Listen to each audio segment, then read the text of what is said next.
הקבורה? תכף הוא יוציא, הוא ינער את החמם כמו שמנערים לולב. תראה איזה יופי. בראבו. תכף אותי מעניין. אל תיגע למטה. רק למטה. לא בגוף חימום. זה כמעט גוף לגמרי. תראה מה זה.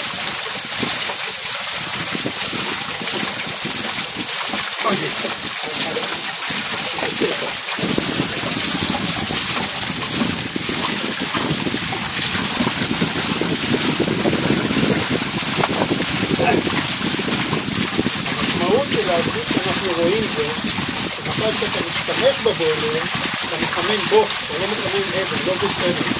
זה חיסכון בקצב. מה זה 200 ליטר? כן. עכשיו אתה יכול להוציא את הפעם, בבקשה אימן, תודה רבה לך. ראית פעם גוף חימום כזה בין 6 שנים? אני שואל אותך. ראית?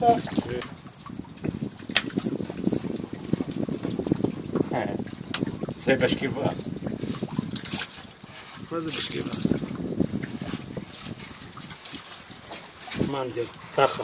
בגוף חימום שלך נקי כמו תחת של תינוק. אתה מבין את הקטע?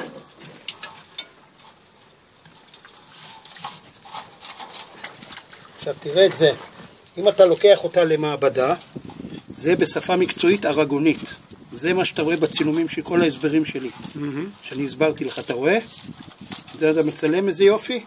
זה אומר שאתה בתוך ה... הנה, תוציא. יופי. זה אומר שאתה מחמם מים. עכשיו, למה אני ממליץ את השרוול לא להרכיבו חזרה? כי הוא מרכז לך את כל הבוצה הזאת. ככה היא הייתה על הרצפה. אתה מבין?